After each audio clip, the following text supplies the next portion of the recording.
हाय, मी तेजू. मी आज पुण्याला निघाले होते. कामावरून फोन आला होता की तुझी सुट्टी संपलेली आहे, कामावरती जॉईन व्हा. पण गणपतीला जाण्यासाठी 2च दिवस बाकी होते आणि मला जायला लागलं होतं. त्यात माझी तब्येत पण खराब होती खूप.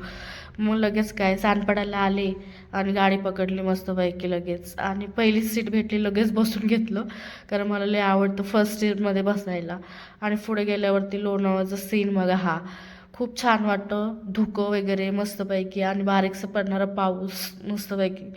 मला खूप छान वाटतं असं बघायला वगैरे. नंतर पुढे लगेच गाडी थांबवली तळेगाव टोलनाक्याच्या पुढे चहा पाण्यासाठी. पण मी घरून करून आले होते नाश्ता वगैरे, त्यामुळे मी इथे काहीच खाल्लेलं नाही. आणि इथे बघा, इथं पण कमी पाऊस आहे. लगेच भोसरीमध्ये आले. भोसरीमध्ये सुद्धा पाऊस सुरू होता मस्तपैकी. मी माझ्या रूमवर जाण्यासाठी रिक्षा शोधत होते आणि काय रिक्षा भेटली आणि मी चालले लगेच रूमवर. मला खूप छान वाटतं पुण्यात आल्यावरती.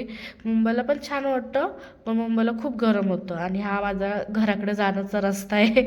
आणि इकडे पण बघून खूप छान वाटलं, कारण 4-5 दिवसानंतर आले होते त्यामुळं. हे बघा, मी जिथे राहते ना ते बिल्डिंग आहे.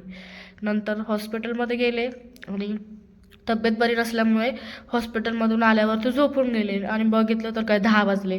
आणि इकडे सगळे दुकाने 10 वाजता बंद होतात आणि आमच्या घरातला गॅसही संपला होता.